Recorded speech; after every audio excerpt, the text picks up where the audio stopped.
Good afternoon, everyone.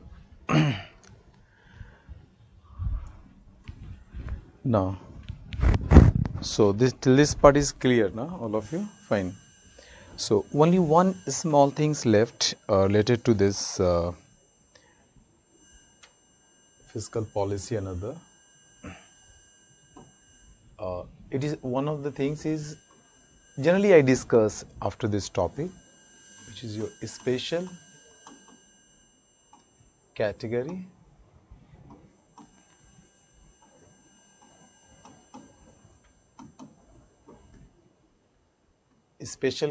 states. Okay. So you heard about this special category states. You just take very general concept. Suppose a state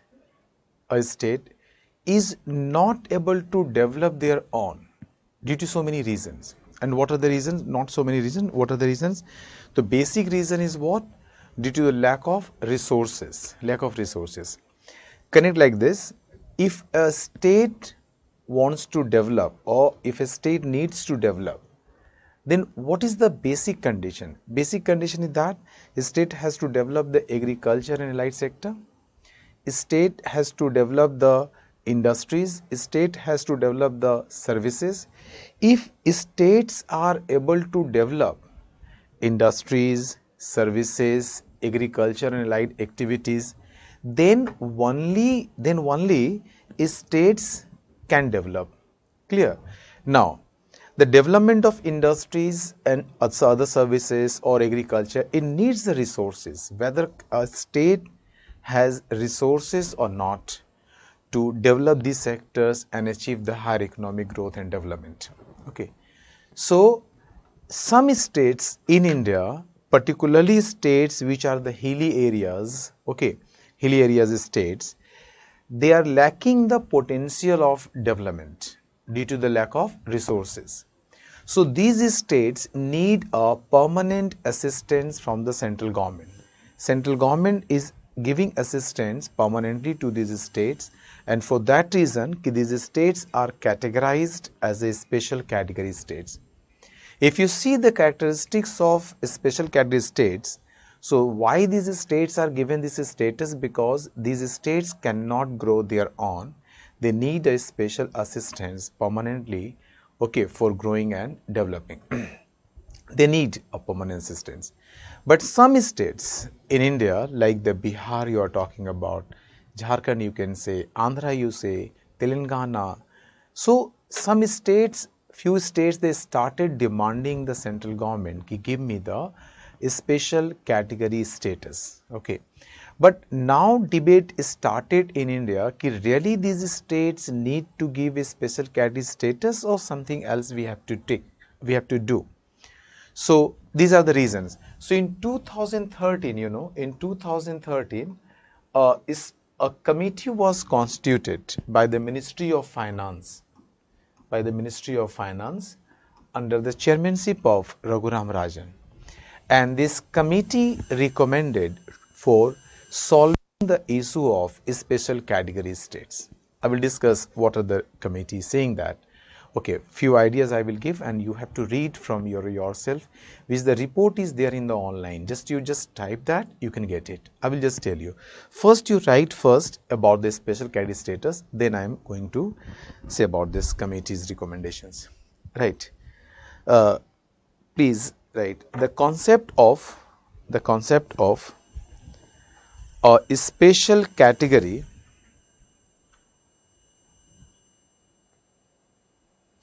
Biswajit 14 Finance Commission, what the informations, what the things we have discussed in the class, I think it is enough for you, because the procedures, mechanisms, and these all are more or less procedures remaining same.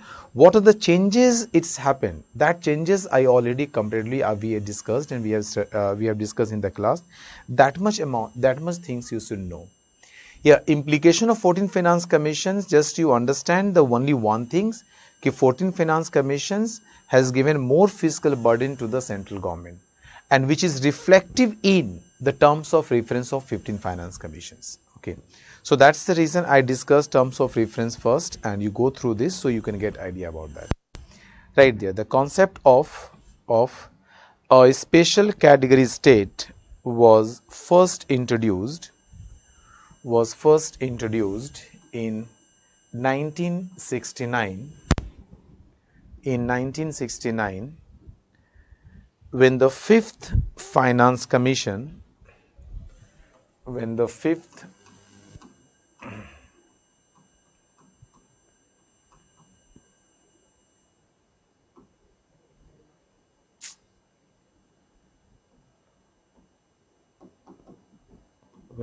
finance commission given certain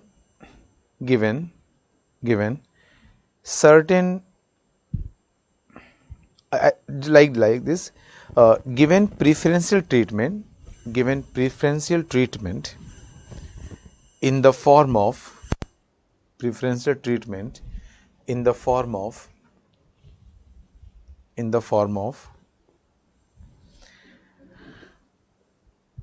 central assistance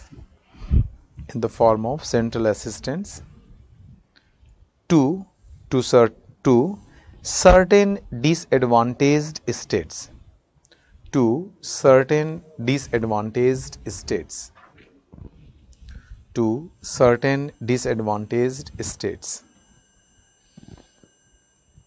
Okay, full stop, right? Initially three states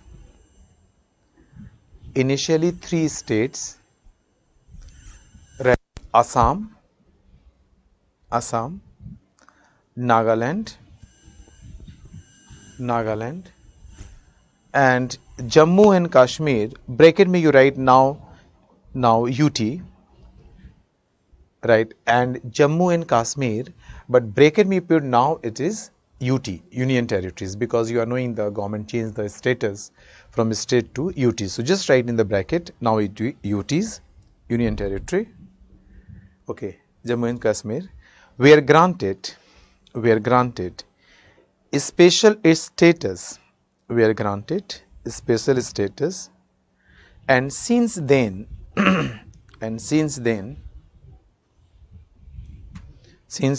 eight more have been included.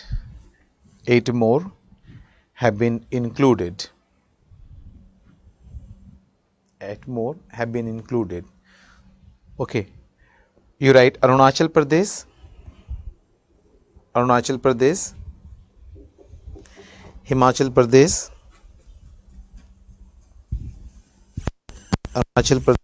Himachal Pradesh, okay, Manipur,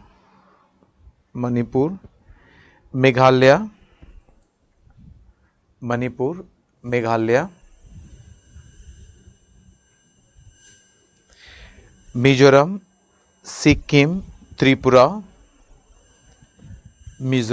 Sikkim, Tripura, and Uttarakhand.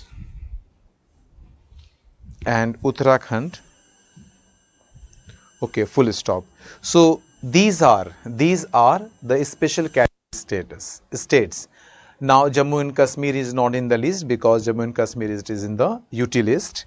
Okay, and all other states are known as the general category states. All other states are known as the general category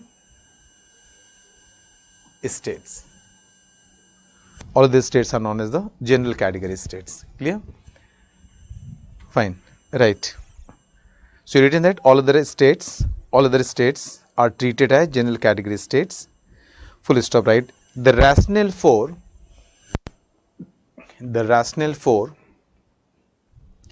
special category states,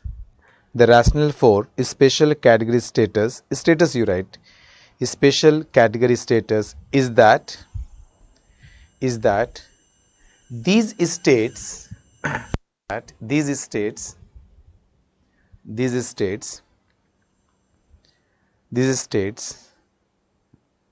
have a low resource base, have a low resource base and cannot mobilize resources and cannot mobilize resources for development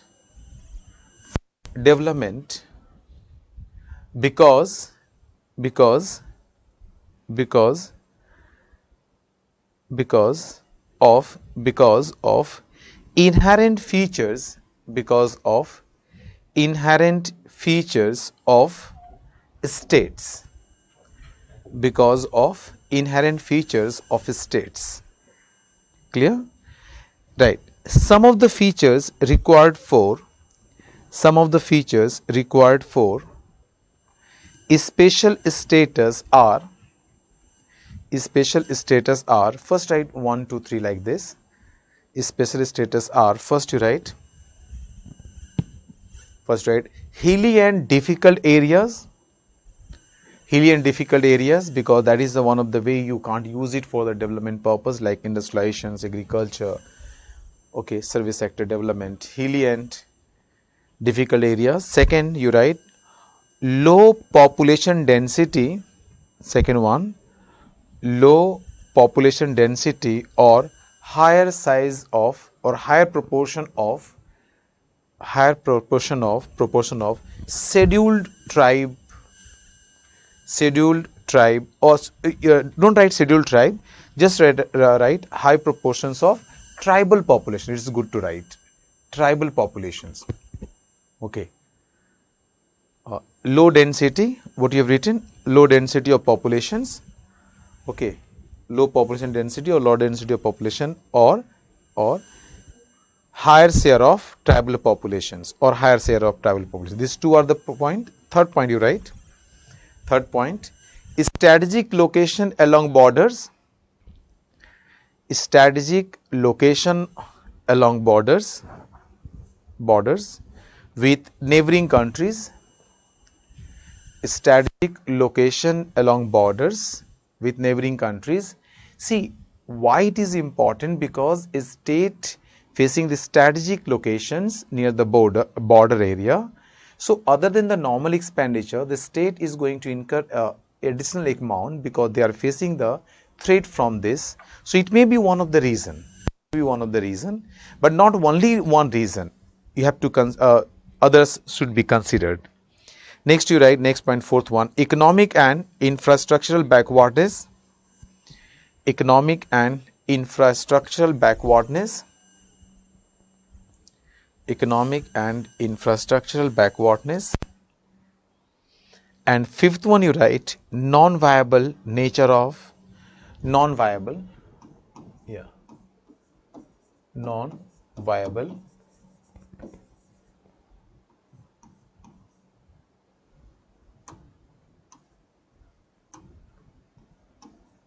non-viable non-viable nature of state finance.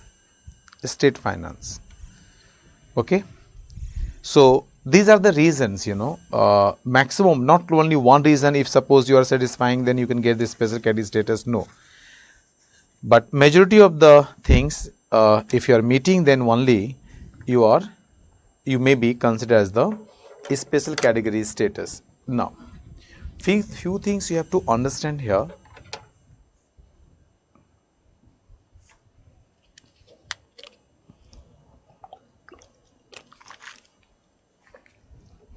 Like it is one of the issue of in Indian economy, special category status. Suppose tomorrow, what is the special category status, why it is given, what is the basis to give the special special category status. Now you are knowing this thing. So if question is asked somewhere, maybe because it is one of the issue, because states are demanding, few states are demanding the give me special category status. Okay, so it is one of the issue.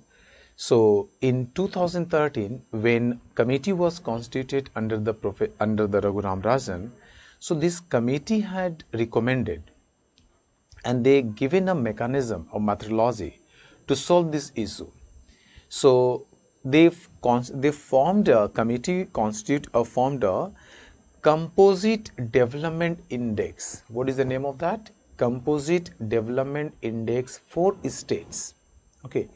So if you Google and just you get online ki composite development index for states by Raghuram Rajan, you can get whole the report, and the report is the summary of the report you can get maybe in 10-12 pages. So when you're getting time, you read once, okay, but we don't know which issue they are going to deal with it, they can ask. So you read it from that. What is the overview of that committee report? I'm telling you, get it, and you please try to read once because it's already online. This report is there.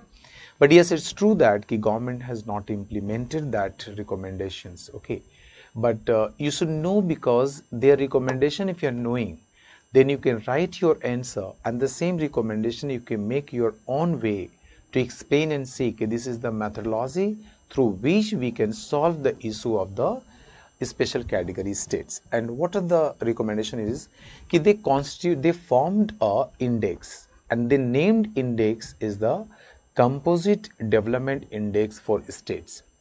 And to forming this index, the committee have chosen the 10 basic parameters, and these parameters represents the low development of that particular states, which includes like the literacy rate, like the SC/ST population, per capita consumption expenditure, education level, okay, basic amenities available in that particular states. Okay, so they have chosen some of the basic parameters, and on the basic parameters they formed a index, and they calculated the index value as per the value of that particular variable exists in that particular state.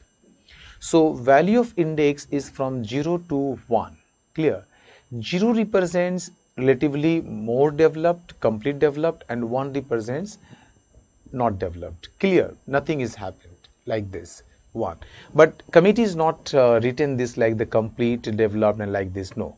What they done it, ki the 0 to 1, they are saying ki 0.6 they have taken the, higher the value, higher the value represents low development, because if illiteracy is more, SC/ST population is more, per capita consumption is low, so they formed like this 0 to 1. Higher the value represents you are relatively less developed. Lower the value represents relatively more developed. Okay, see how they categorize it. So they are just choosing 0.6 value out of 1. If any state having the value 0.6 or more than 0.6, then that states are relatively least developed. Clear? And value point from 0 to 0.6 below, then 0.6 and below, but equal than 0.4. It means 0.4 to 0.6, if value exists between these two, then you are considered, that state is considered under the less developed states. And if value is less than 0.4, then these states considered relatively developed states. What is that? Relatively developed states. So these 3 categories they have put it: least category, least developed, less developed, and relatively developed. These 3 depending on the value of the index value. Fine. Committee suggested that you choose 10 states, the value having 0.6 and more than 0.6.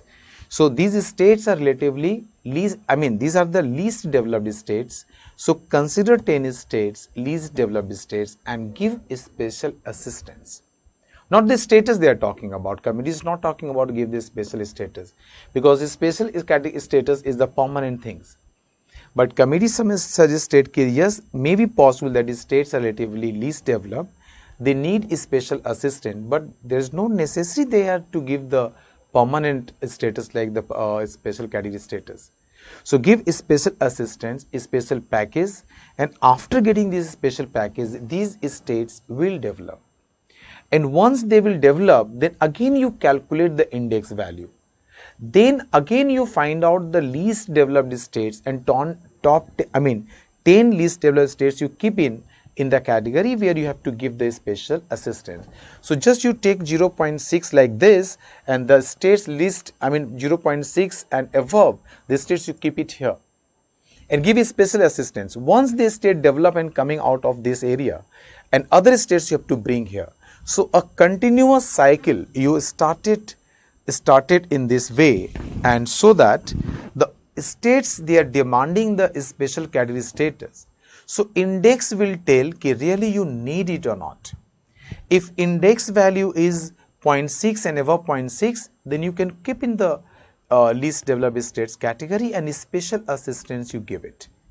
Assistance what you are giving to states, it should be the performance link. That is the committee recommendation.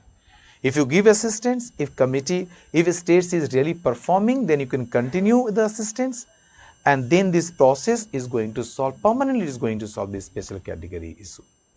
Clear? Just check it. Just read once. So in the recent years, Odisha, Andhra Pradesh and Kerala are severely hit by floods and cyclones, causing halt to the revenue collection of these states. See dear, it's not the temporary one. You understand what I'm trying to say you.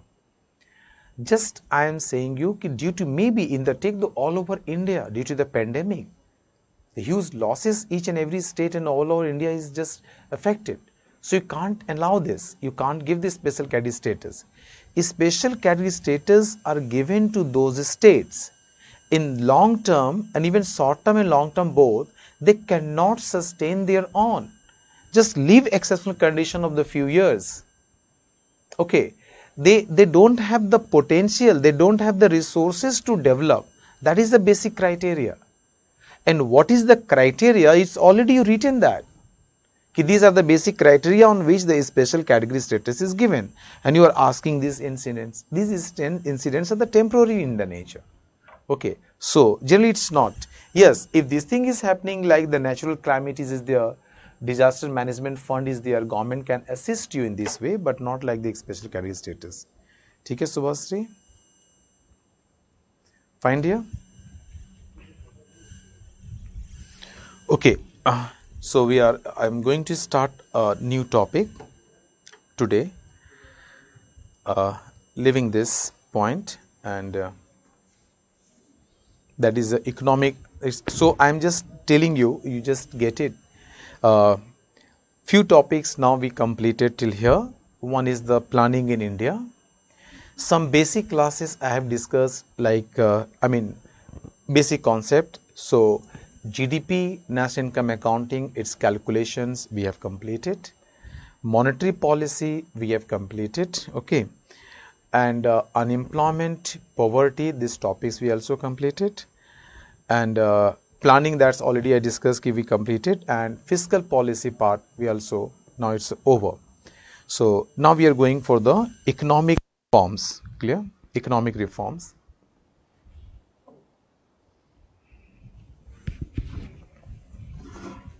Oh, can we do a small topic, one small topic related to external sector? Because today's it is a more in when you read the newspaper, because most of you are asking these questions to me. Kis 82 rupees, why it's 82 rupees like this. So what I think, let us do that part.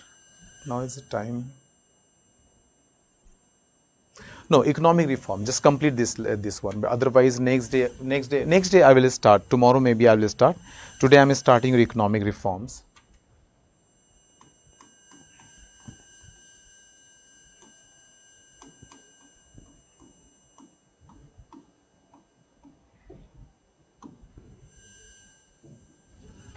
So please read. Index name is, I am writing here index name.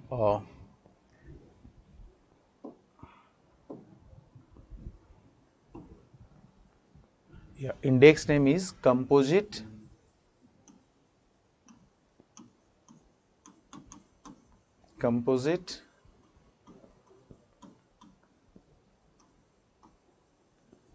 development index for states. If you Google it, and by Raghuram Rajan. You can get the report. Please read, Eric. Okay, please read.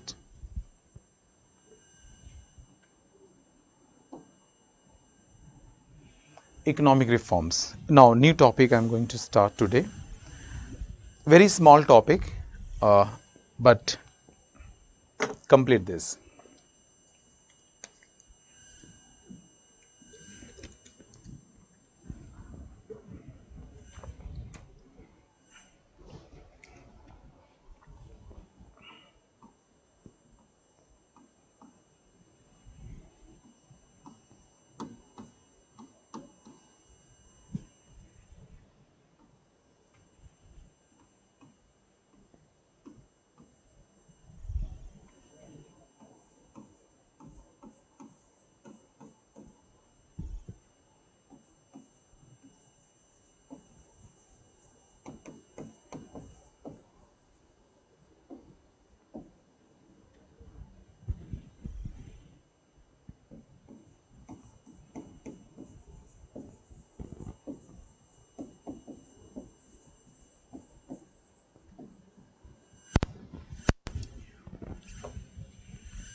Just think.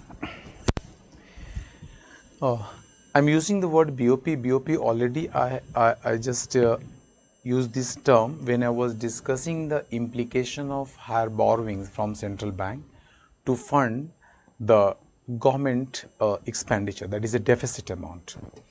So BOP, you are knowing that the balance of payment is a systematic record of all economic transactions between the home country and rest of the world. Means say I am one country, so I am the home country and you all are the rest of the world. So economic transaction is going on between me and you. So all economic transactions, when you're recording in a particular place, when you're recording in a very systematic way, so that complete record is known as the balance of payment. So balance of payment is divided into two major accounts. One is known as current account and second one is known as the capital account. So BOP completely I will discuss in the external sector. But here just brief introductions, brief information I need for economic reforms. And what is the information? So if you think any account, maybe current account or maybe the capital account, and both are the part of your BOP. So what exactly happening in this BOP? So one side you are paying the foreign currency from the country to abroad, and other side you are receiving foreign currency from abroad. These two things happening. Consider you are exporting something. So if you are exporting something to the world, so definitely you are receiving the foreign currency. When you are going to import something from other countries, means you are paying foreign currency. Because generally we are doing the international transactions in terms of foreign currency, not in terms of domestic currency. So we pay foreign currency and we are receiving the foreign currency. Like income earned from abroad, it means we are receiving foreign currency from abroad, but income paid to abroad, you are paying in terms of foreign currency. Like this, you are lending to abroad, it means you are lending in the terms of foreign currency, so there is an outflow of foreign currency. You are borrowing foreign currency from the other countries or any other international institution, which means inflow of foreign currency. So if you think about balance of payment, so two things happening, either there is a outflow of foreign currency or there is a inflow of foreign currency. Clear to all of you? Yes. One question you say, sir, what if any state is under huge debt? Acha, just I will come here. Let me complete this otherwise. Okay. So outflow is going. So in a particular conditions or in a situations when outflow of foreign currency from the country is more than overall I am talking about, more than overall inflow of foreign currency. If overall outflow of foreign currency is more than overall inflow of foreign currency, then we can say BOP deficit. What we can say? We can say BOP deficit. BOP deficit. Okay. But BOP deficit does not mean BOP crisis. Okay, let us consider I came today and I don't have money now. So I need to spend some money. I'm asking, so I'm in deficit. Suppose, or suppose I have 100 rupees, but my expenditure is 200. So I'm in deficit, but I'm not in crisis. So I may ask you, please give me 100 rupees today and I will pay you tomorrow. Okay. So I know I have a reserve. So I can pay you easily. So I'm in deficit, but not in a crisis. But suppose I need money today, but even I do not have in reserve. I don't know when I will pay you back, but I don't have in reserve also. So this moment I can say I am in crisis. So BOP deficit means a country's overall outflow of foreign currency is more than overall inflow of foreign currency in a particular year or particular time period. Okay, so we can say that country is facing the BOP deficit. But if that country has forex reserve, foreign exchange reserve, then we can say that country is in deficit but not in crisis. But if country is in deficit and country has also not in reserves, foreign currency reserve, these countries, I mean the countries has no foreign currency reserve, then only we can say this country is in crisis. Okay, which is known as a BOP crisis. So India faced BOP crisis in 1991. So we had reserve, but that reserve, it was not enough to pay our 2 weeks import bills. That was the condition we faced.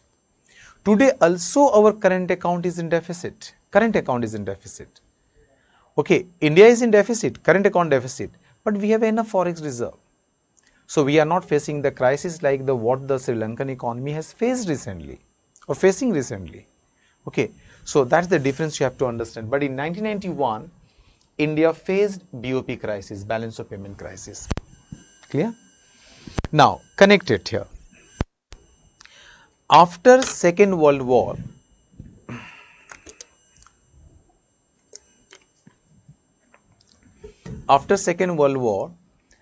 the Bretton Woods Conference, in Bretton Woods Conference, the international community decided, the whole world decided, you can say, whole world decided, okay, to constitute two international institutions. One they named IBRD. What is the name of that? IBRD. IBRD means International Bank for Reconstruction and Development. IBRD means International Bank for Reconstruction and Development, and their associate. This IBRD is known as World Bank. IBRD is known as World Bank. One institution. Second institution they constituted or established. Okay, IMF, International Monetary Fund. International Monetary Fund. See, IBRD, this international institution, assigned the responsibility if any member country facing any development issue, then IBRD has to help this member country. Okay, that is the main responsibility assigned to IBRD or World Bank. IMF, which is International Monetary Fund, so IMF assigned the responsibility. Okay, if any member country facing the balance of payment problem, any member country facing the balance of payment problem, then IMF has to help. Okay, and also responsibility is to establish the uniform financial system in the world. So after Second World War, Bretton Woods Conference conceived two international institutions. One is known as the IBRD or World Bank, and second is known as IMF, International Monetary Fund, and these two are known as twins of Bretton Woods. Twins of Bretton Woods. Okay, because Bretton Woods Conference, the conference held in Bretton Woods, so it is known as the Bretton Woods Conference, and two international conceived. IBRD or World Bank and IMF. Okay, so IMF is assigned the responsibility if member country facing any problem, BOP problem, then they will approach to the IMF and IMF will help them. Development issue, they have to approach to the member countries member country has to approach to the World Bank. So just you see in India also, when India facing any development issue, we are going to the World Bank. But when India faced in 1991 BOP crisis, we approached to the IMF. Okay, like recently Sri Lankan economy, they faced the BOP problem. So Sri Lanka approached to the IMF for borrowings. Okay, so you understand the criteria and how they are linking. Okay, how they are linked. So we approached to the IMF after BOP crisis. Clear? IMF given us loan, but that is known as the conditional loan. That was the conditional loan. And this one agreement, an agreement we signed, which is known as Washington Agreement, So we signed the agreement, Washington Agreement, and condition of loan was that India should go for economic reforms. So economic reforms, it was the one of the conditions of the loan what we got from the IMF. But when you're going to write here, write in a different language, different way. So when you're going to write, you write in the way, since India faced BOP crisis and economic reforms was the need of Indian economy, and also recommended by the IMF. Okay, because we are the sovereign countries, so our language and ways should be in a very good way. Okay. So in this way we have to write, since India faced BOP crisis and so India need the economic reform, so it's a need of the economy and also it was recommended by the IMF, so we implemented the economic reforms. And that's the reason in 1991 onwards we keeps reforming our economy.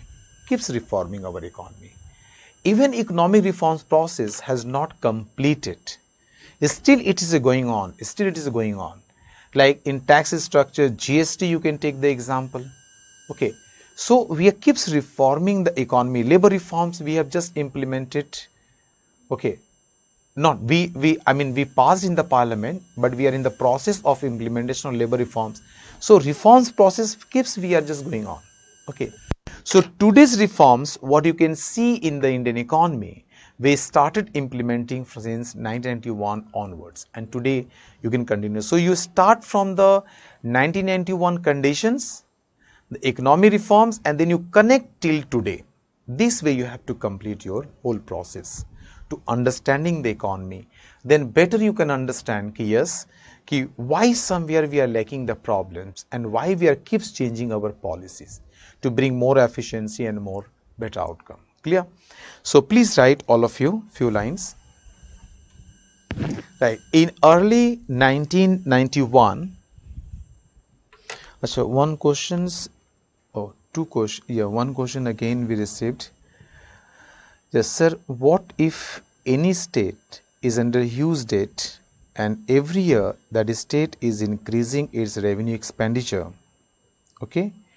Is there any provision in finance commissions that first they should pay their debts and they will get any grants? No, till now it's not conditions, because you understand, if you are not assisting to states, okay, at this time, finally who is going to suffer? The normal public is going to suffer. The simply state government will stop paying the salary and other things and the welfare schemes, the health sector, education sector. So finally the normal public is going to affect it. So provisions and pressure on the states that you maintain the expenditure, current expenditure, which is really very necessary one, okay, but try to decrease your gap, that is a gap between expenditure and receipts. And it is only possible if you are rationalizing your expenditure and increasing your receipts. That you have to do that, and which is mandatory under the FRL, Fiscal Responsibility Legislation, that I discussed earlier. Just relate with that. And for central government, if it is FRBM Act, what the center is going to achieve the target. So this is the criteria. But you can't put it, if you're imposing these things, you can imagine that how the states can pay all the debt amount, from where they will pay. So they can't pay and you can't give it the grants, okay, and other things, money, the finance commissions. No, you have to give it, but pressure you can create. Incentive you have to give. In future, you have to cut down. You have to give the time frame to the states. You just perform better. But suddenly you can't stop it. Otherwise, the whole system collapses. You understand? Because the state's condition is also not good. Okay. And here, right. In early 1991, a major economic crisis surfaced in the country,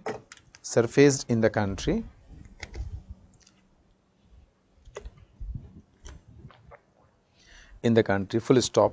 The origin of the crisis was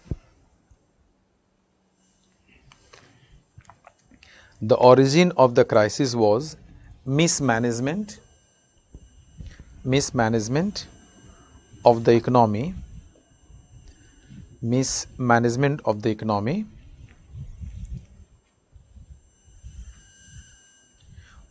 during the 1980s.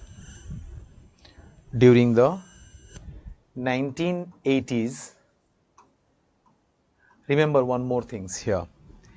1980s for Indian economy is really one of the decade where the Indian economy performed better, really better. Okay, but at the cost of higher budget deficit, and other mismanagement of the expenditure of the government. Okay, and that led to the fiscal budgetary deficits. That led to the one of the outcome is the BOP crisis. Go back to the earlier class. I discussed with you, if government is in deficit, one way of funding is the market borrowings, and other way of funding is the borrowings from the RBI. Borrowings from RBI led to finally to the BOP crisis. Just link that flow chart, right? During the 1980s, which led to large and persistent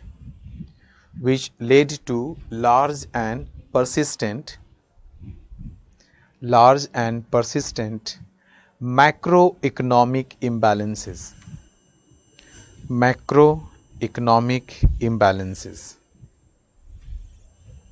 Okay, macroeconomic imbalances. Full stop, right? The internal imbalance in the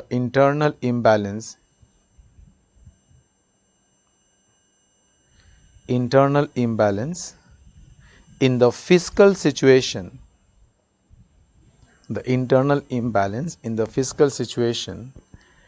and the external imbalance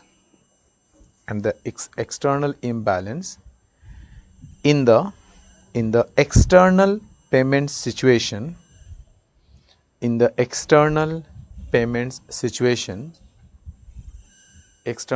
payment situations are closely related,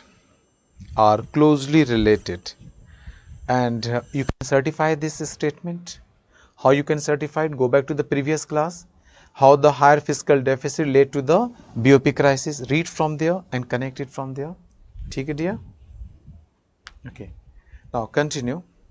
The macroeconomic crisis was precipitated.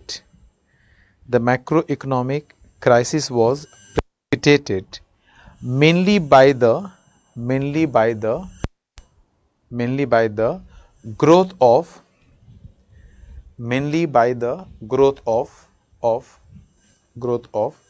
the public spending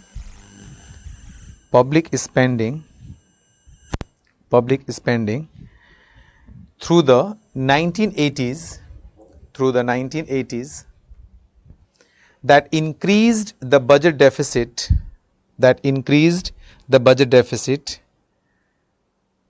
But why I am using the budget deficit? Go back to the previous classes.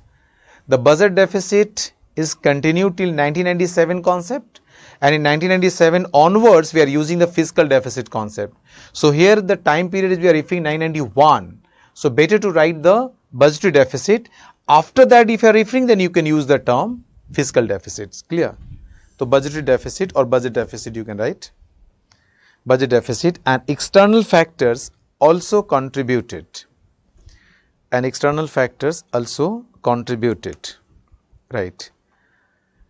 The Indian economy entered into a period of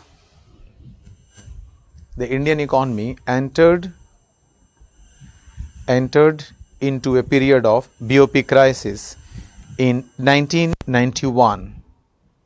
BOP crisis in 1991. Full stop, right? The current account deficit, just remember, just get only one word. As I discussed BOP, so just only one information. BOP having two major accounts. One is the current account and second one is the capital account. So even in the current account, the two type of transaction is going on. Either you are receiving the foreign currency or you are paying the foreign currency from this account. Similarly, in capital account, you are receiving the foreign currency and you are also paying the foreign currency from this account. So when you are saying current account deficit, it means the overall payment from this account is more than overall payment receiving from this account.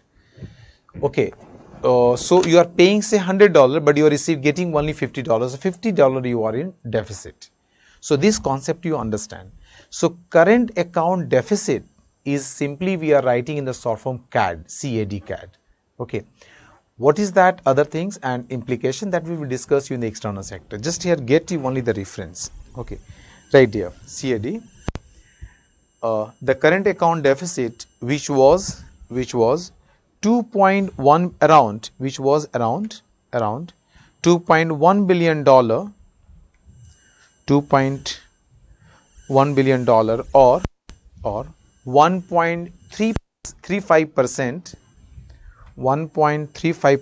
of GDP in 1980-81. In 1980-81, okay,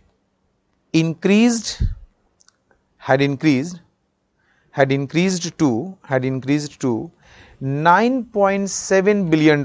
Just imagine the times. $9.7 billion, around $9.7 billion or 3.69% of GDP.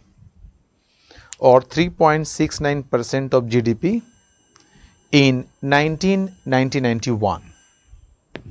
In 1991, just you imagine that how many multiple times of total deficit. Total means current account deficit only.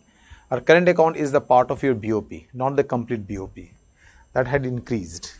Okay, right. In 1991, which led to more external borrowings. And how you funded this deficit? So you funded from the borrowing. So external borrowings keep increasing. Okay, which led to more external borrowings, and as a result, India's external debt,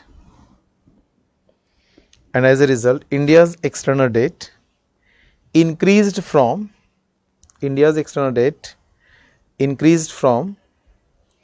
12% of GDP, 12% of GDP at the end of 1980-81, at the end of 1980-81 to 23% of the GDP, 23% of the GDP at the end of 1991. 1980-81 we are comparing with 1991.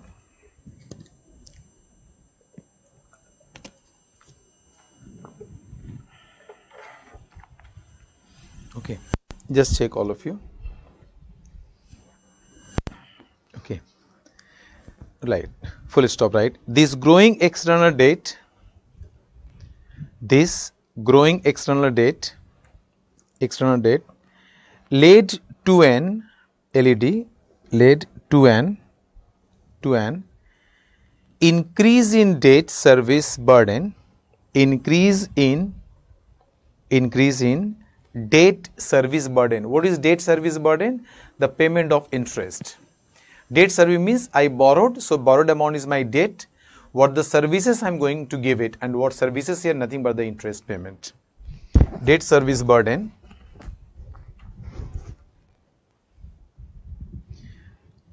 Okay, and this growing external debt led to an increase in debt service burden from 10% of current account receipts, 10% of current account receipts in 1980-81, in 1980-81 to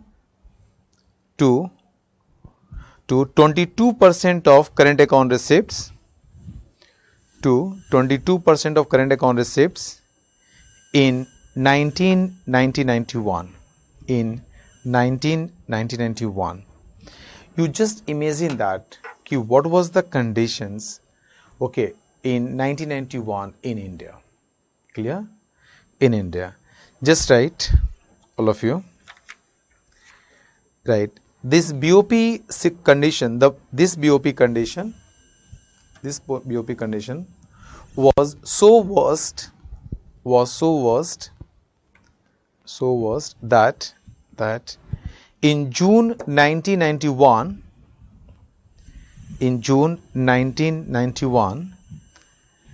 the level of foreign exchange reserves,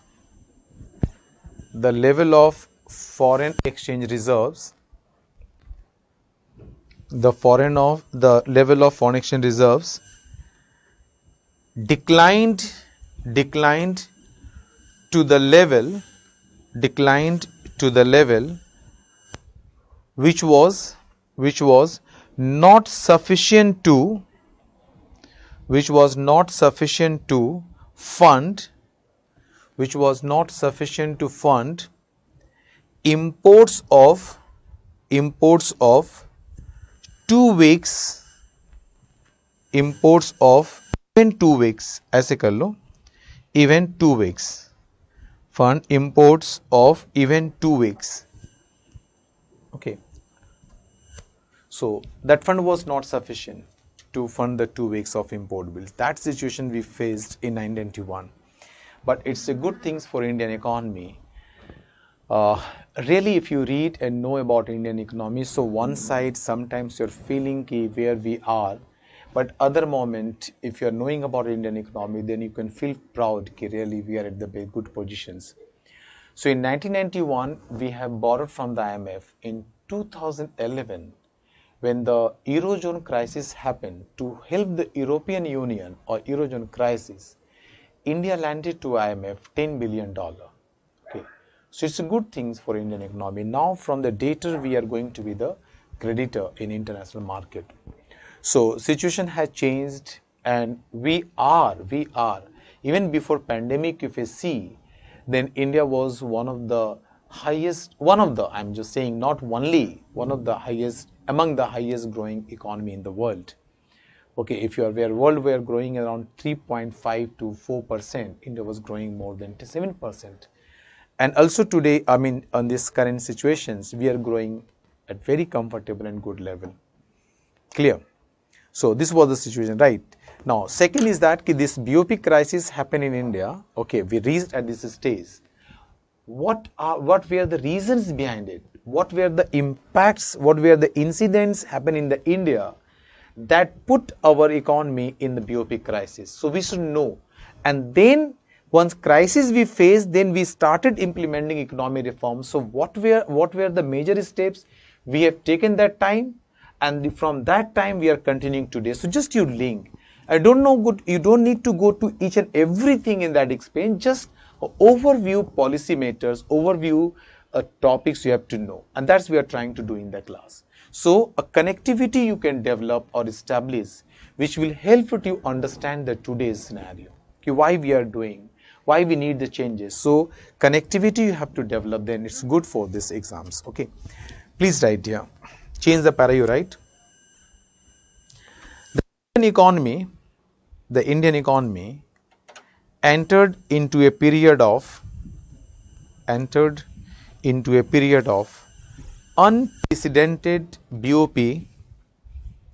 unprecedented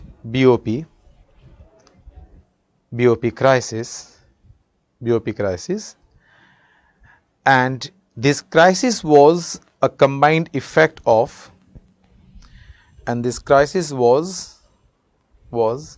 a combined effect of a number of incidents,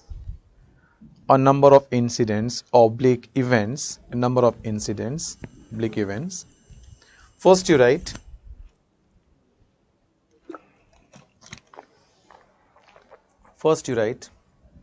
disintegration of USSR,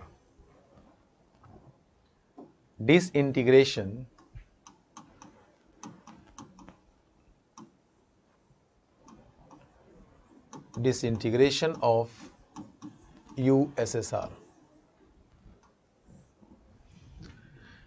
Okay, that is the period where USSR is disintegrated. Okay, you know that time the USSR was major trading partner for India, and we were getting India was getting the good, the help also from USSR, and due to the trading partner and major trading partner, we are also receiving the foreign currency. So after disintegration, help and the earning of foreign currency from this country is stopped. So what's happened? The possibility, what earlier there was a source of inflow from one particular place, that source is just stopped. Okay.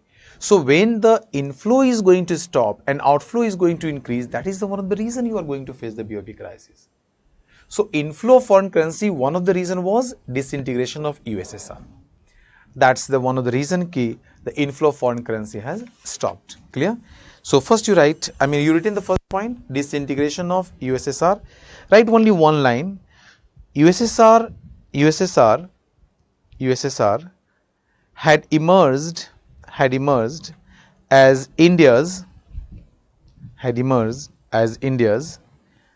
major trading partner,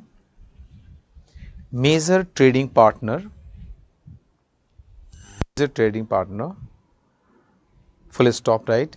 Disintegration of USSR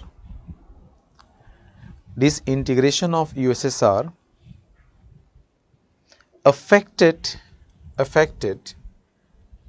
inflow of foreign currency,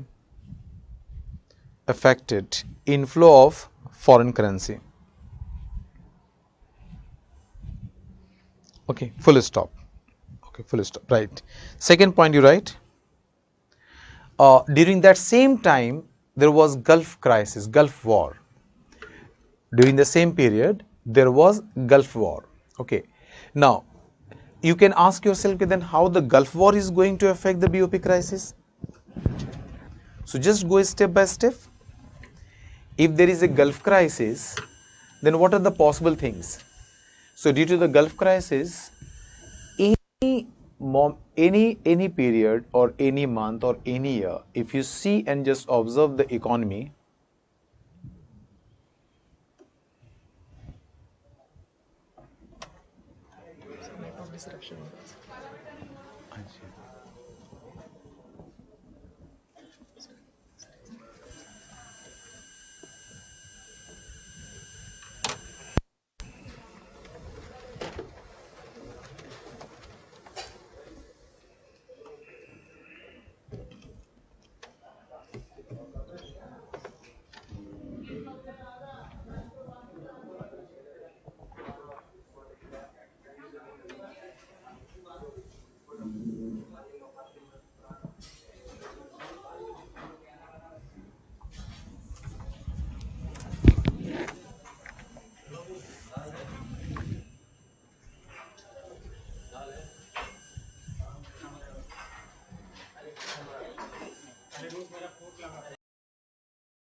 Okay, fine.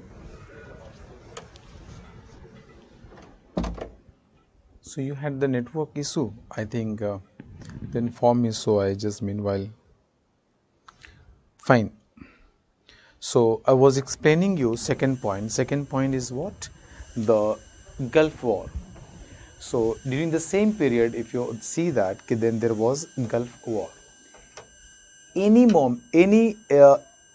If there is a international disturbance among the oil exporting countries or any disturbance in that, then it is going to increase the crude oil price in international market. Like recent example you take Russia and Ukraine one. So due to the war between Russia and Ukraine, it's affected the crude oil market, and the crude oil price in international market had increased or has increased recently, okay, more. So now you are the same 1 barrel, now you are paying the more dollar in compared to the earlier one before your war. So during the Gulf War, what's happened? The crude oil prices had increased. Now you can ask me, then what is related to the BOP crisis? Simple, dear. When crude oil price will go up in international market, so crude oil for us is universal input. Okay, first point. First point only I just discussed. First point is disintegration of USSR. Fine. Disintegration of USSR. And just you write only one line. USSR had emerged as India's major trading partner. Clear? Only one line. One more line you added. Okay, after disintegration of USSR, affected the inflow of foreign currency in India. Just simple point you added. If suppose USSR is major trading partner, so definitely we are receiving the foreign currency from the USSR. That time USSR was also more inclined towards India. Okay, and that was the reason, one of the reason, and also we adopted the socialist pattern of development just like the Russian economy. So socialist pattern was there because two polar was there. Now one is the USA, which was the symbol of capitalist pattern of capitalist, and the USSR, which was the symbol of your socialist economy, because they are following the socialist pattern of development. So we were getting the huge help from the USSR. So there was one of the source of inflow of foreign currency. But after disintegrations, that inflow affected much more. That was the one of the reason. Second point I am telling you, that is a Gulf War. So you understand how the Gulf War is going to affect the BOP crisis. You link like this. If there is a Gulf War was there, due to this Gulf War, the crude oil price that time means had increased. And you are knowing that crude oil is universal input.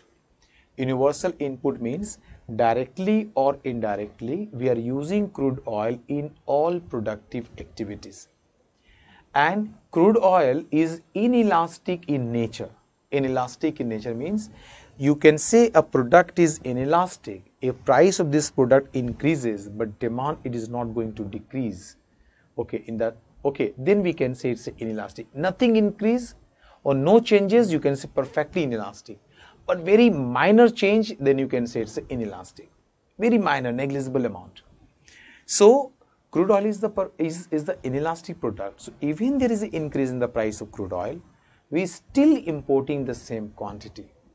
But if you are importing same quantity, but you are paying higher price per barrel, so overall import bills is going to increase. So increase in import bills means more outflow of currency from the country. Increase in import bills means more outflow of foreign currency from the country. So outflow has increased simply. Okay, on the other hand, due to the Gulf War, you are knowing as per today's report, today means today's existing report of the World Bank, So as per World Bank report, India is number one country who receives highest remittances in the world. Highest remittances in the world.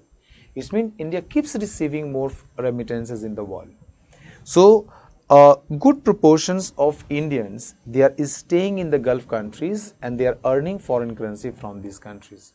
So, due to Gulf War, what's happened? Virtually, it stopped the inflow of foreign currency from these countries.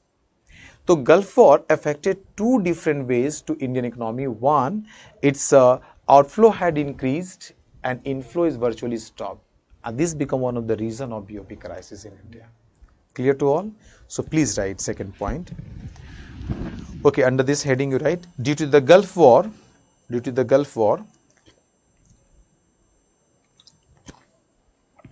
the price of crude oil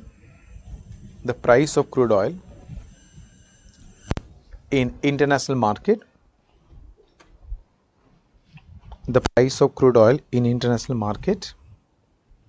had increased, which led to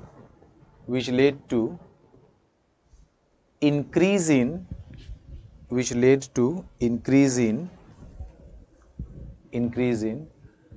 outflow of more foreign currency,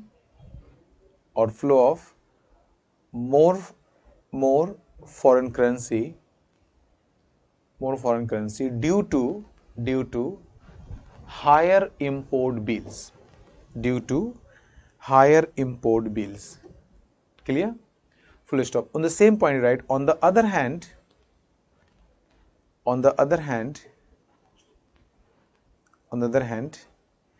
inflow of foreign currency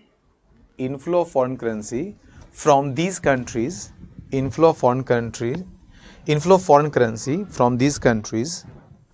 virtually stopped.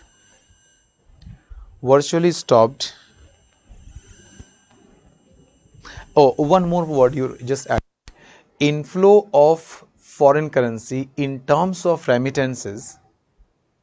Okay, inflow of foreign currency in terms of remittances virtually stopped. This is the, okay, virtually stopped. Okay, so what is the condition? Outflow had increased, inflow virtually stopped, so that leads to one of the reason of BOP crisis. Clear. Next point you write, dear. Higher inflation. Okay, this was one of the issue in Indian economy. BOP crisis also it's led to the economic crisis. Okay, so BOP crisis, one point to write, the higher inflations. Okay, why higher inflation? Because two reasons: higher crude oil price that contributed inflations, and fiscal deficit was very higher, which is funded by the central bank borrowings. Again, it's created the higher inflation. So higher inflations. Next, you write higher budget deficit or higher budget deficits. Next point, higher budget deficit. I'm not going to relate because already I discussed in the fiscal policy. You relate from there. Higher budget deficits. Next point you write, political uncertainties at the center. Political uncertainties at the center.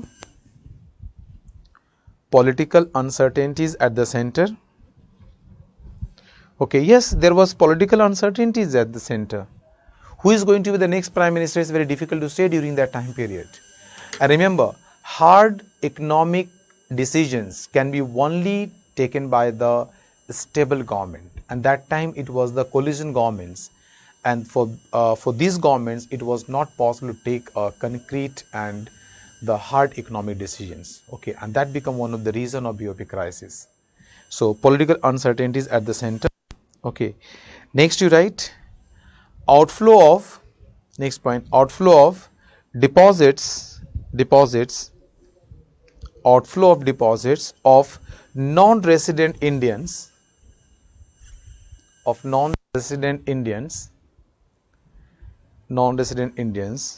from the Indian banking systems,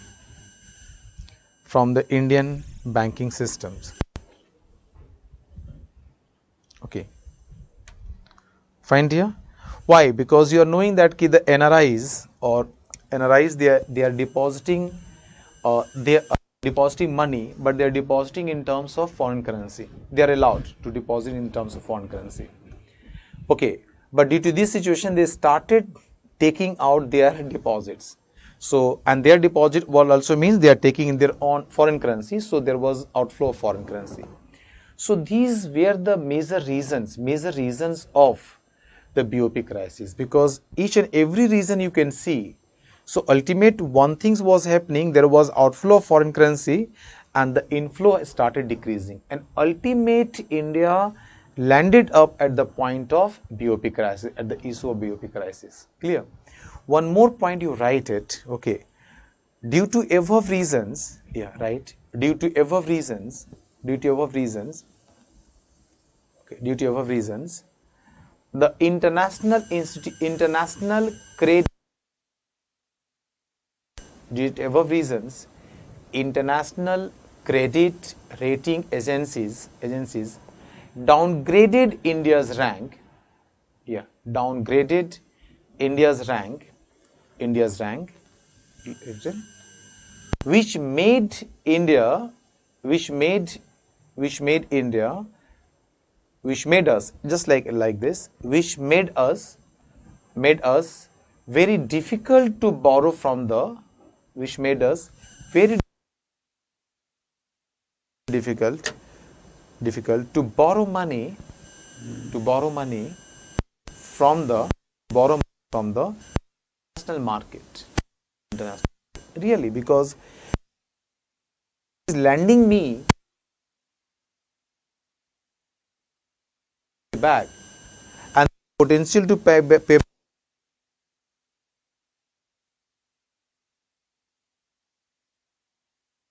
international institution, they are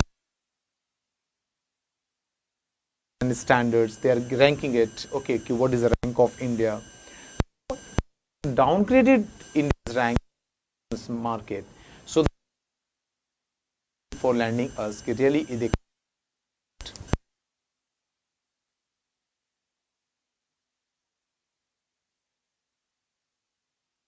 now you please change the para, you write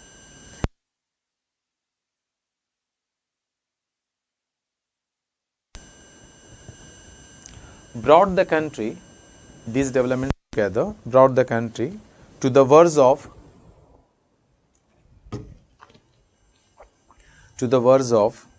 default, with respect to external payments liability, with respect to external payments liability, full stop, you write. By the month of June, okay, again there is a problem.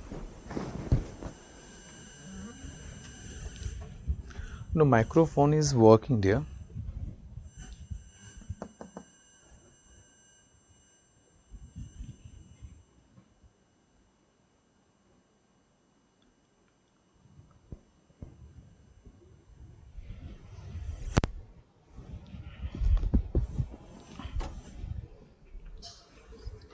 They are reporting some issue, sound issue.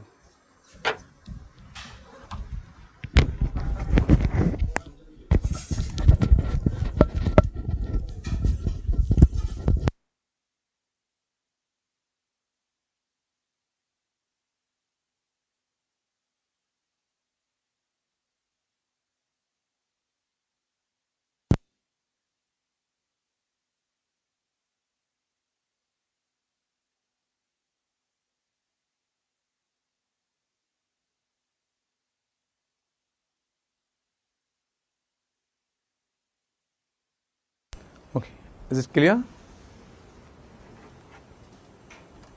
Audible, dear?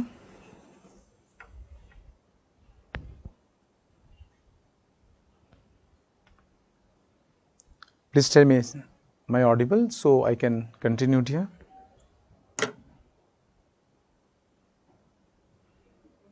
Audible is still you have a problem.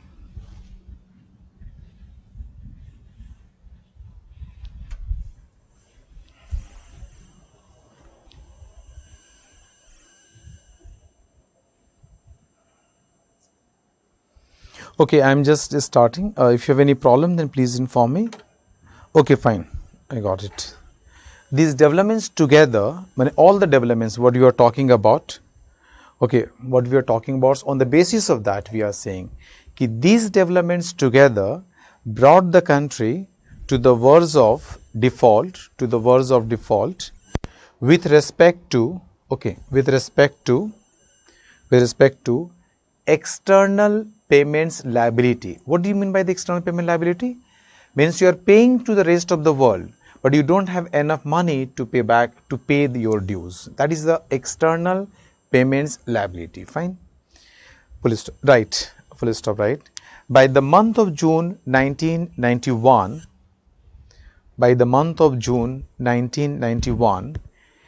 India's foreign exchange reserves had declined to a level that was not enough to support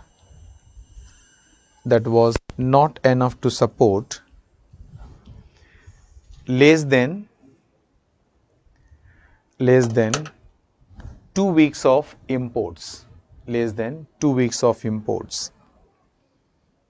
Okay, clear? 2 weeks import, right? Okay. Government of India implemented the economic reforms, which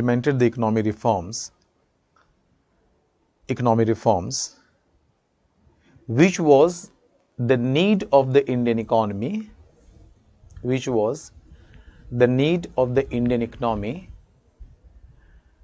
and also recommended by the IMF. Okay, full stop, right? The process of economic reforms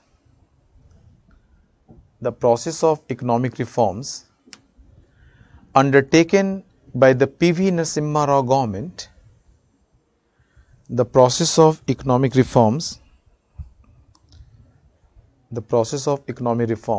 undertaken by the PV Narasimha Rao government,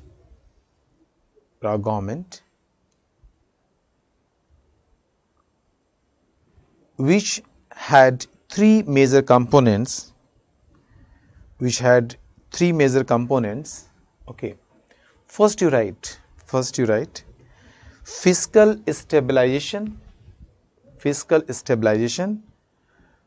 to check the growing fiscal deficit, because remember that day also we discussed कि higher fiscal deficit, or today higher budget fiscal, higher fiscal deficit, that time you can say budget deficit, but you can use the word, no issue.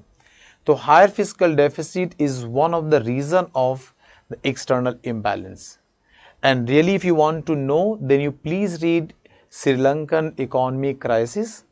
Then you can get one idea that how Sri Lanka reached at this point, the way we reached in 1991. So if you read today's Sri Lankan economic condition, then you can get it. Sri Lankan economy started, the starting point was that government expenditure was much more in compared to the receipts they are receiving. And this deficit, this government is funded through borrowings from the central bank. And then step by step they come to the stage of BOP crisis they are facing today. Same thing is happening in 1991 in India. So that's the reason if you really want to stabilize the economy, okay, then you have to adopt fiscal consolidation policy. So first component it was there, you are writing, it's not in the ranking way, 1, 2, 3 you can say. The first one is fiscal stabilizations to check the growing fiscal deficit and maintain it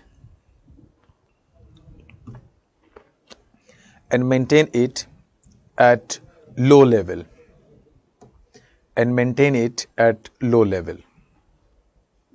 Clear? Okay. Now second point you write Second point you write. Internal liberalizations. Internal liberalization is simply means that is you implemented the liberalization policy. So you understand initial stage your economy was socialist pattern where you are controlling very strictly. You are acted as a regulatory and a controller and regulator. So policy was rigid in nature. You was regulating the economy. But now the features of economy reforms, one of the feature is the liberalizations. You liberalized all rules and regulation. So that's we are talking about the internal liberalization in stage wise. Also you adopted the external liberalization, but that is coming under the globalizations. So right, internal liberalizations to create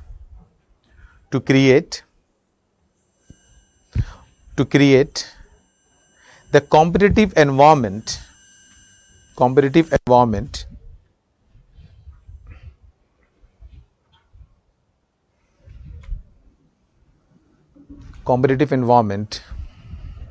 and allow the private sector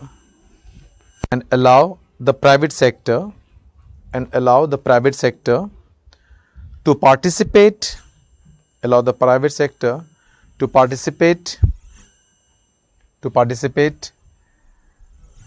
in major economic activities of the country.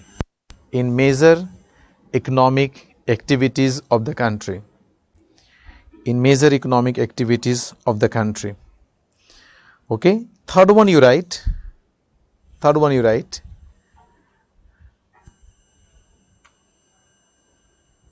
Adopting liberal policies and integrating with the global economy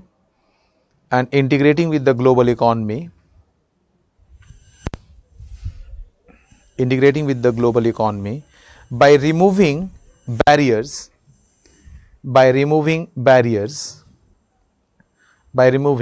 trade barriers and allowing the foreign capital or foreign investors, you can write, and allowing the foreign investors to invest in India. Means one word you can say allowing the foreign capital, or better you can say allowing the foreign investors to invest in India. Fine. This allowing for investors to invest in India in terms like you can write like FDI, foreign direct investments, FDI, FII, FII means two, you can write FDI means foreign direct investments, FII because initially we allowed the foreign institutional investors initially. In 2011 we allowed QFI. Qualified foreign investors, and these two now merge under the FPI, foreign portfolio investments, in 2014. Clear? So if you refer time period 1991, that time only it was FDI and FII. Clear? But if you are writing today, so you can use the word FPI, no issue. But when you are writing, you can write FPI. That is acceptable in your GS paper. Okay, acceptable. But if just strictly you are going the provisions, then in 1991 there was no QFI concept, there was no FPI concept. So you can only write in that reference FII. That is the reason I have written the FII. Clear? Etc. etc. Clear? Right. If you see these three, then first point is nothing but fiscal consolidation policy. Second point, if you read, then you will get it. It is nothing but liberalizations and privatizations. Because you adopted the liberal policies, number one, in both external and internal both, but you take one word, liberalization means adopted the liberal policy. Second one is what you allowed the private sector, means privatization policy you adopted. And third one, when you're talking about integrating the Indian economy with the global economy, it's nothing but globalizations. So basically, if you see, it is nothing but LPG model. It is nothing but it is a LPG model that we discussed in the Indian planning. Remember? Okay, just write, change the para, you write one word. The process of economic reforms in India, the process of economic reforms in India is based on three process, liberalization, liberalization, privatization, privatizations, and globalization. Liberalizations, privatizations, and globalizations. Okay, dear? Fine. Now, next.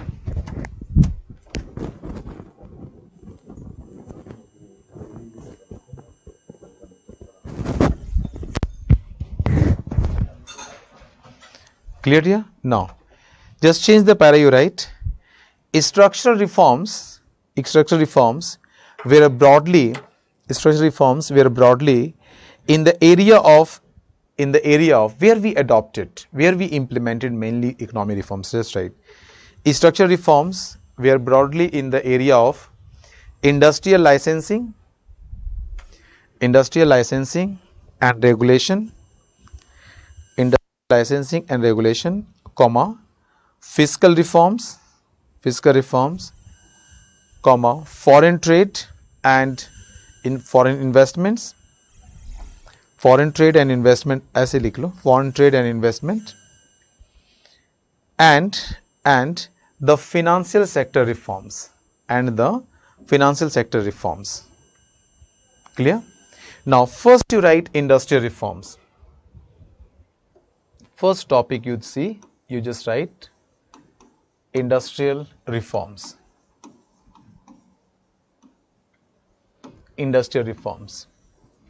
And industrial reforms, that's industry. You understand one thing. Suppose I am the policy maker and I am going through the policy in the country. So in one particular year, say 1991, we faced BOP crisis, and not only BOP crisis, it's affected all countries. So what is my responsibility? My responsibility is, first we have to assess our economy and see the problem which is arised in our economy, what are the reasons? So my job is to see each and every sector of the country, okay, find out the issues prevailing in these countries, and then we are going to solve this issue, and for this issue we have to change the policies. That is reforming the economy. So one of the sector you are choosing, that is, you are saying industry. So some steps you have taken for industrial reforms, and when you started seeing the industries, what are the problems we faced that led to the economic BOP crisis, which also affected the whole economy. Okay, so when we analyze industry, the one of the reason we have seen, that is, the licensing is one of the impediments of the industries, because still in 1991 we are facing the lack of strong industrial base. So if you go to the planning, as I discussed with you, the second 5-year plan, we adopted the policy based on Mahalanobis model. So in second 5-year plan in 1956, you adopted the industrial policy. You are given the main focus to industries, but still in 1991, we are not able to develop the strong industrial base. Okay, so you started thinking about yes, what are the issues prevailing in the industries? We are not able to develop these industries. So one of the issue what the policy maker recognized, it was your licensing. So we adopted the model of delicensing.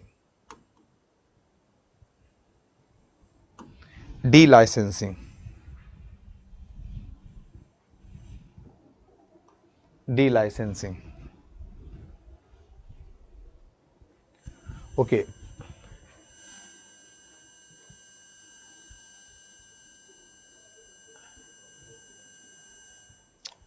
Just you write, I am spelling DE.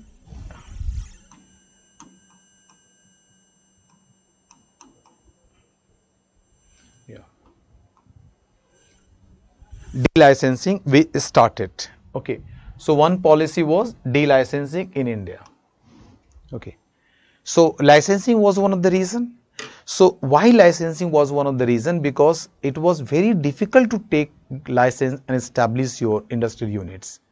So delicensing process we started. If that process started in 1991, and see the today's scenario, only 5 industries in India only need license.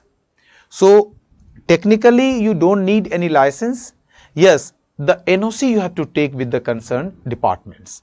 As far as license is concerned, only 5 industries like the alcoholic productions, like the hazardous chemicals, like like the hazardous chemicals, tobacco substitutes. Okay, so only few that related to the national security and environmental concerns, these sectors only kept in licensing, but all other industries removed from the licensing provisions.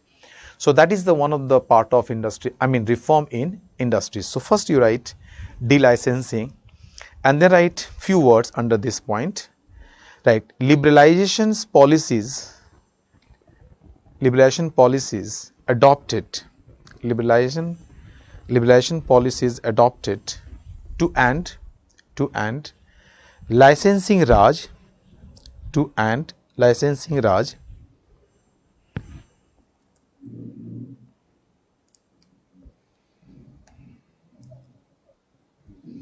to end licensing Raj, so that the private sector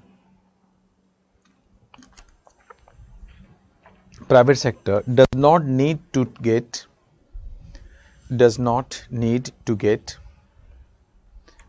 license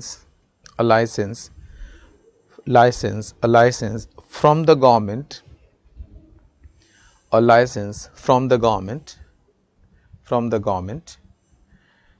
to invest and do business,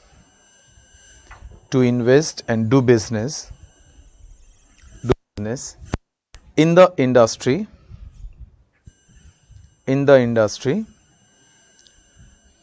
okay, or in the industrial sector, you can say in the industrial sector, full stop, right. Today only 5 industries need license.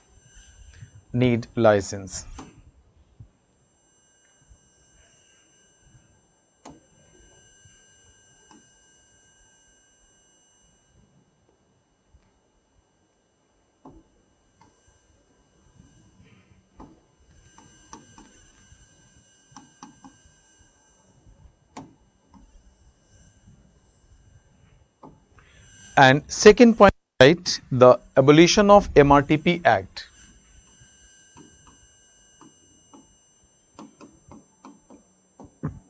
Abolition of MRTP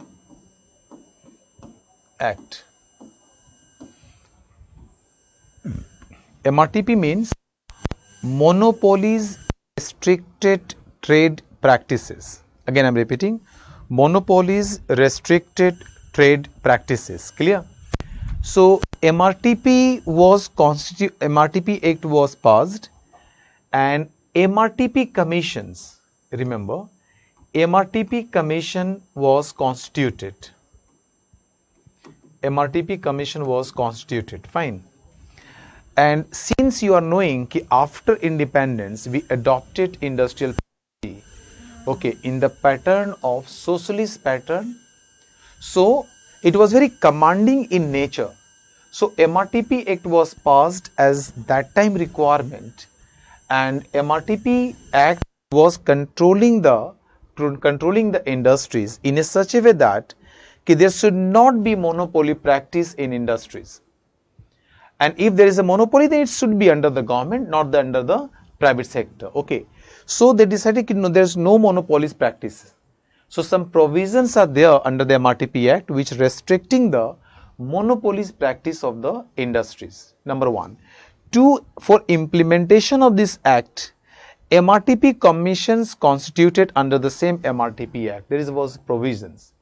So MRTP commission was in existence, and that commission was responsible for implementation of MRTP Act. Clear? Now, after economic reforms, requirement of the country or requirement of the economy totally changed after the economic reforms.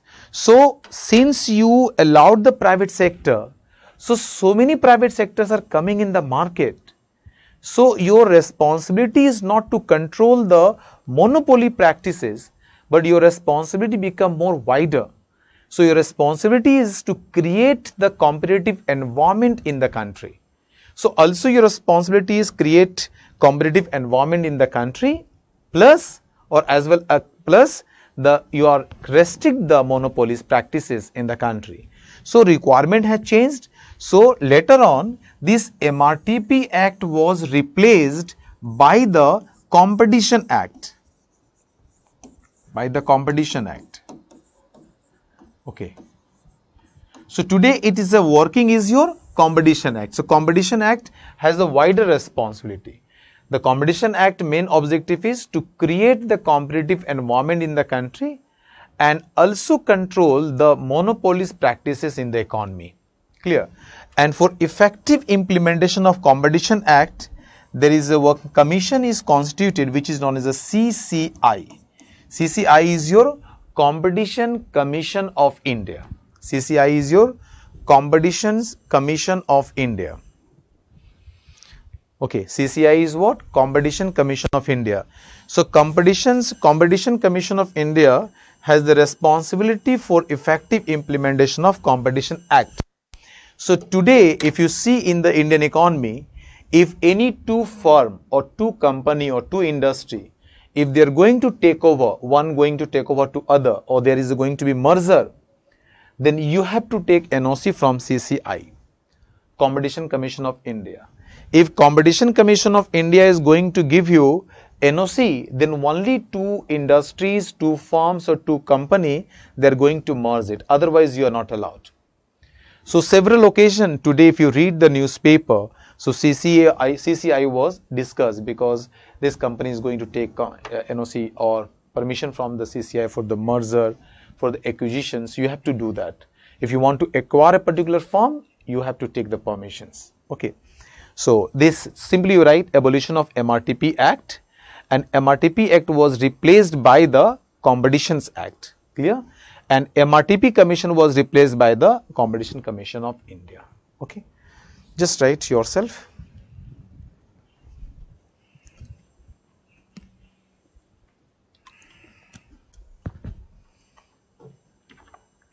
Clear? Now, next.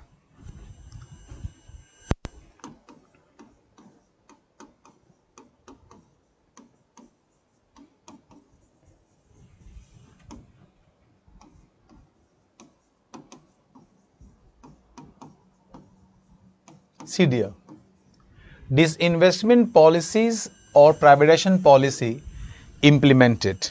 Okay, disinvestments or privatizations policy was implemented. What is disinvestment and privatization? Disinvestment simply it means you started selling your assets or capital to private parties. You means who is you? Government. If government sells their enterprises, their assets to private persons, this process is known as disinvestment. Just opposite of investment. Earlier you was formed the capital. Now you are selling out, so there is a disinvestment. Fine. In this way you understand disinvestment means when you start selling your assets, okay, it is known as the disinvestments. Like recently you sold your Air India. Okay. Privatizations, yes, privatization is the little bit, privatization is the wider concept. Privatization means when you handed over management to the private parties, you are disinvesting, but also you are handing over the management to the private parties. So you privatize because the private sector is going to take the decisions. Okay. So this is these are there. So this government has adopted, and this policy, the reforms started in 1991, but still it is visible. Today it's visible. Recently the government of India privatized your Air India. Recently government of India privatized the defense factories, defense ordnance factories. They are selling to the private sector, handing over to the private sector. So it's started, it is a part of economic reforms which is visible today also. So this economic reforms is started, still it is a continuing. Clear here? Okay, right. Next point. After privatizations and disinvestment, you write increased autonomy. Autonomy to, next you write autonomy to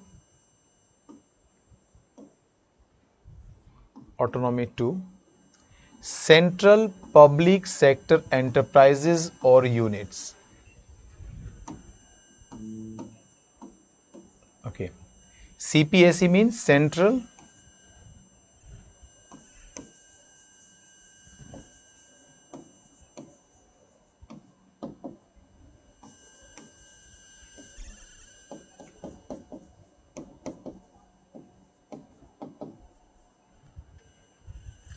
public sector enterprises or central public sector units.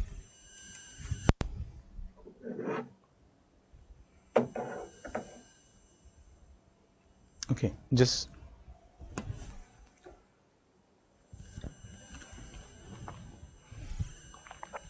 okay.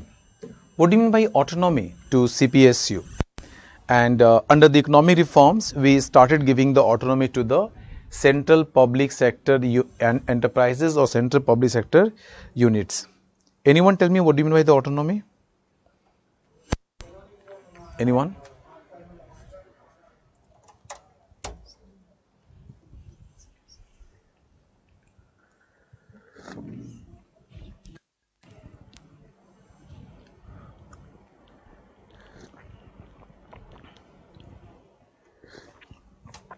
Okay. See, you heard about the name of Maharatna, Navratna and Miniratna? I think you are knowing that.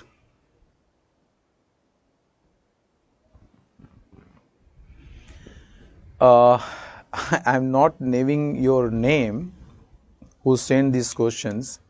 Ki sir, is it will be correct decisions to privatize the defense sector?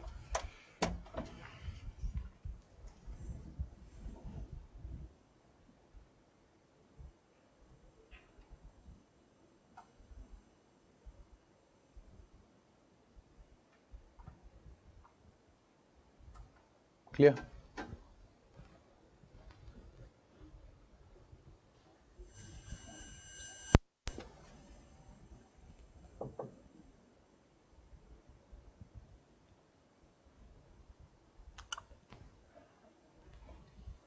Okay, fine. Your question, maybe both. Answer may be both. But problem is that for this exam, you please write in favor of government decisions. Remember dear, government decisions. Because your way of writing, your content writing, your approach, your conclusion, it matters for this exam. They basically going to select the persons they are suitable for the public servant. And public servant means what the decisions and policies decided by the government, you have to implement simply. You are going to be the officer who is going to execute the policies. You are not going to decide the policy. It's a fact here. You understand these things. The decision making power, it is with you can say to the policymakers, the government, they will decide the policies. Being the bureaucrats or bureaucracy, you are the part of bureaucracy. That is, you are part of the implementing one. So you have to implement. So if government is taking decision whether it's a good for the privatizations of defense, you have to just defend accordingly. Why the privatization government wants? Basically, if you are not bringing the competitive environment in the defense sector, where the USA has proved, your other countries has proved, no, if you are bringing the private parties, encouraging research and development, so more investments you can expect. more investment, more research and development only going to give you the Atmanirbhar. Basically, you're going to be Atmanirbhar, means self-reliance in defense product and defense sector. And for that, you have to go for the research and development and for innovations. Innovation you want to bring if you are bringing more private sectors, more investors in this private field, in this sector. Then the competitions is going to give incentive for the research and development. And then you are coming for the new things.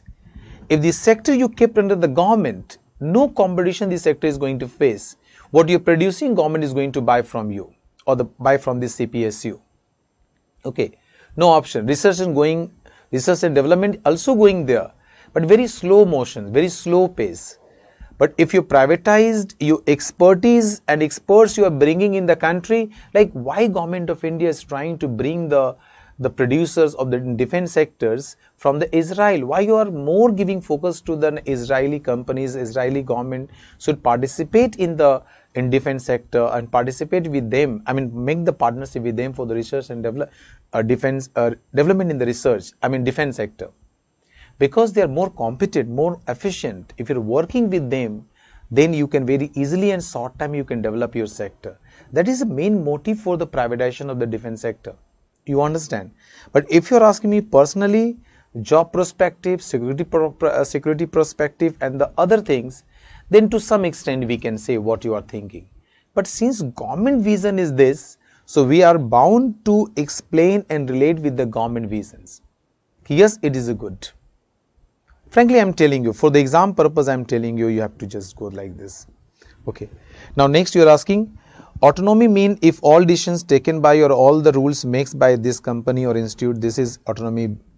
Biswajit, my question is ki how the autonomy is normal understanding, all you are getting that. I'm not denying that. You understand ki one sector, suppose privatization also does not mean ki government should remove themselves from the sector. No dear. Privatization means कि government should work also and allow the private parties to come and work. And together, government should also may act as a player to this sector. But government concept is something different because Niti Aayog simply saying कि government is for governance, not for the business. So government is just taking away their all activities from the productive activity. That is a different issue. But government should act as one of the player and be competitive with the other players. So if you think about that environment, so earlier means today also, all CPSU, Central Public Sector Units, they all either in defense sector or Ministry of Steel or Ministry of some rural, like this, all CPSU are under some ministries. An earlier condition was that any decision you are taking for expansions or investment, you have to take permission from your concerned ministries. And taking the permission from the ministries, it's a very huge time killing and it takes very huge time. So it was not possible to implement the immediate your decisions in the factory or at the production level. But the private sector, they are taking decision today and from next day they are going to implement it. In this situation, the public sector cannot compete with the private sector. So the government decided that we should give more autonomy to the public sector units. And what is the means through which they given the autonomy? That means are Maharatna,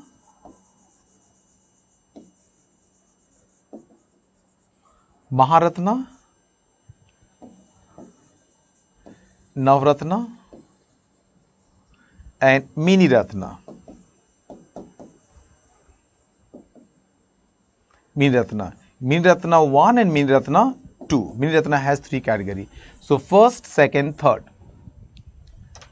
So Maharatna, Navratna and Mini Ratna, these are the means through which autonomy is given. So how can you say, how can you explain? So Maharatna means a CPSU has international expansions or their international presence, you can say. Any CPSU, Central Public Sector Units, if it has the international presence, they are also operational in international market or they are selling in international market, they are produced. Okay, so and they are the profit making institutions. So these are the category of CPSUs put in the category of Maharatna. So if Maharatna award, it is the award, is given to any CPSU, it means this CPSU's board which are governing this CPSU, this board can take investment decision of around 5,000 crore, around 5,000 crores, yeah, around 5,000 crore, okay, for investment purpose, that is for the capital expenditure, investment purpose, without any prior approval from the government. They don't need to take the prior approval from the government. Okay, so they take their own decisions. Okay, this is the under the Maharatna. So Maharatna is the means through which autonomy is given to central public sector units. Now Ratna means 1,000 crores. 1,000 crores is given the autonomy. If you want to go for the investment till your 1,000 crores, you don't need to take permission from concerned ministries. You can take your decision and go continue. So that's autonomy is given through the Navratna. Miniratna means 500 crores for Miniratna 1 and 300 crores for Miniratna 2. That is given. So that is known as the autonomy, means you can take the investment decisions. And in day-to-day decision you are taking already. But for the investment decisions you have to take the from the ministry. Ministry has given the autonomy. Yes, you can take the decision. So remember, Maharatna, Navratna and Miniratna, these are the means through which central public sector units or central public sector enterprises are given the autonomy. Clear to all?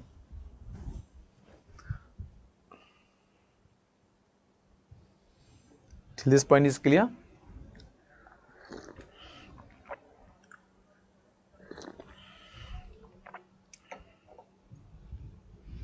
Now, second is what? External sector reforms.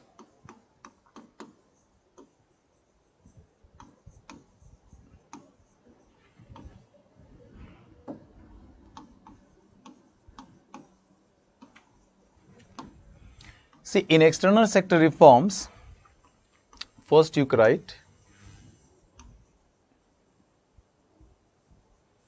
implementations of market exchange rate system. Okay, please write. See, you may ask, sir, what is market exchange rate system? So remember dear one things, and please you have to just wait for maybe tomorrow I will start it. Okay, see the exchange rate, foreign exchange rate, what I am talking about is determined, or it may be decided, or it's a determined under three different systems, like you are getting today's the $1 is around 82 rupees, around 82 rupees I'm saying. So different countries adopting the different methodology, different methods. So there are three methods. One is the fixed exchange rate system, other is the market exchange rate system, and third one is known as the managed exchange rate system. So like 94, before economic reforms, we were following the fixed exchange rate system. After economic reforms, we shifted only in current account, market exchange rate system. So what are the system, how it is determined, I will discuss you in the external sector. So please till that point you understand what I am telling you. That's under economic reforms we implemented the market exchange rate system. Implementation of market exchange rate system mean the exchange rate which is decided on the basis of market forces, that is demand for foreign currency and supply of foreign currency. Clear? So just you write first point, implementation of market exchange rate system. Okay, next you write reduction of, next point, reduction of trade barriers, reduction of trade barriers. Second point, reduction of trade barriers.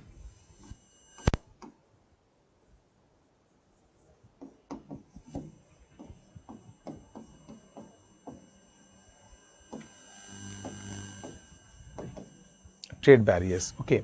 Trade barriers may be one, maybe tariff, and maybe second one, right? Second one, non-tariffs, non-tariff. And non-tariff also includes quota, quota, quota, and etc. You can write quota, you can say labor law, just you write like this, quota etc. and etc. etc means includes more other things. Okay. So reduction of trade barriers means decrease in tariff. Tariff means was? Tariff means taxes imposed on imported items. If suppose anyone sells their produce to your country, you are imposing some tax on their goods. So generally the government impose tax on imported goods, which is known as a tariff. Okay, but it is not true always it is only imposed on imported goods. No, sometimes government also impose or levied taxes on exported items.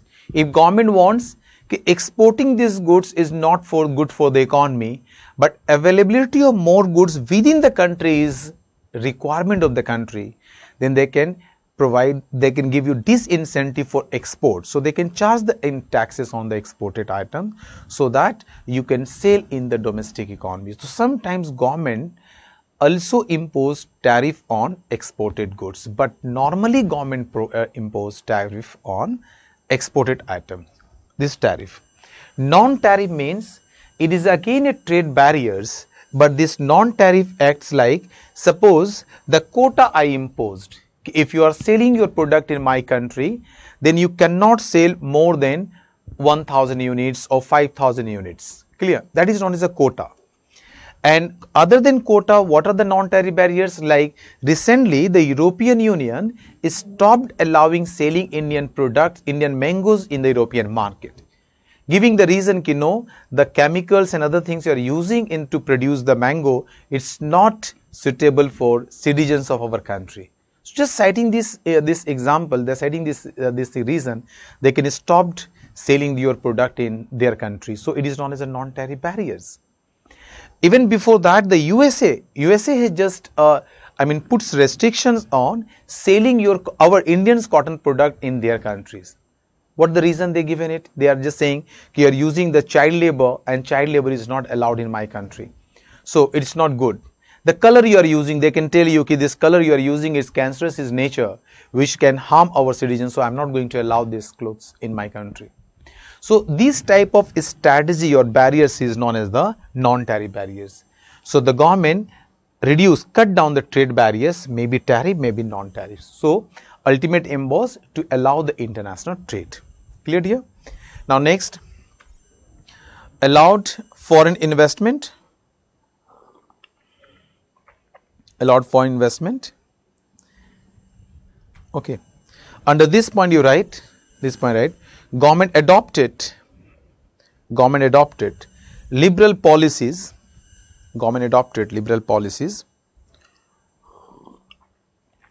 and allowed foreign investors to invest in India, okay, to invest in India in terms of or in the form of invest in India in the form of FDI as well as in terms of FII. Clear? And last point you write, after this you write one more point.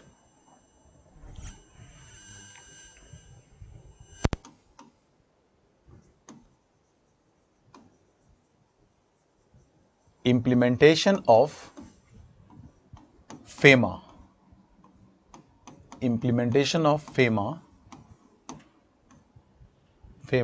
1999. FEMA 99. Because FEMA 1999 replaced the FERA. replaced the FERA. FERA 1973. Clear?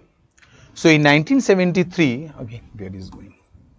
In 1973, the government of India enacted the FERA. FERA is your Foreign Exchange Regulation Act and Foreign Exchange Regulation Act. In 1973, it was implemented. Okay, 74 it was implemented, but enacted in 1973. So government made FERA very strict, very strict. Okay, even holding a foreign currency, okay, without any reasons, it was a criminal offense. Even you are earning foreign currency, but you can't hold it beyond a certain time period. If after a certain time period, if enforcement directorate raided your premises, they are getting you with the foreign currency, it is a criminal offense and imprisonment was the punishment. Okay, and that time only under the FERA, only RBI can buy from you the foreign currency and RBI can only sell to you. Okay, other parties like the private parties, we are not allowed to buy and sell. Clear? That was the provision under FERA. But since after economic reforms, you privatized most of the sectors, you allowed private parties to come and participate in main economic activities. So FERA was not allowing the private parties to buy and sell the foreign currency like the private banks today is buying. Private companies, they are allowed to, given the license to buy and sell the foreign currency. That was not permitted. So requirement of the economy had changed after economic reforms. Okay, so government come out in 1999 with the act which is known as the FEMA. FEMA means Foreign Exchange Management Act, known as the Foreign Exchange Management Act 1999, implemented in 2000s. Clear? So once FEMA enacted, FEMA replaced the FERA. So today it is a FEMA which regulates the international transactions, what you are doing in terms of foreign currency. So all international transactions are governed under the FEMA today. So FEMA, which is a new one which has replaced the FERA, and that is the one of the other steps you have taken in reforms in the external sector. Clear? So till here let me stop, and then other sectors like the fiscal reforms. Fiscal reforms you are knowing, just 1-2 points I will add. So fiscal reforms and the financial sector reforms, then economic reforms major is over, and these things you can connect with the today's reforms. So you are going to complete the whole track. Okay. Okay, dear. Thank you. Allow me to stop your class, and if you want to ask anything, then you can ask. You can send your queries, your questions.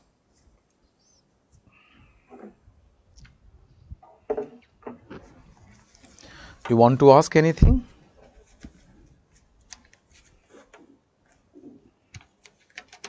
One thing remember, today if you think, then that this part I will discuss you in the, this part I will discuss you in the, your external sector. In current account, there is a market exchange system, but in capital account, only few transactions like the API is allowed under the market exchange system, all other transactions as a per official exchange rate. So if you take BOP as a base, BOP as a reference, then there is a partial convertibility only in current account, not full in the capital account. But if you take current account, then capital account, the market exchange system is 100% implemented only in the current account, not in the capital account. Thank you everyone. Thank you. Thank you.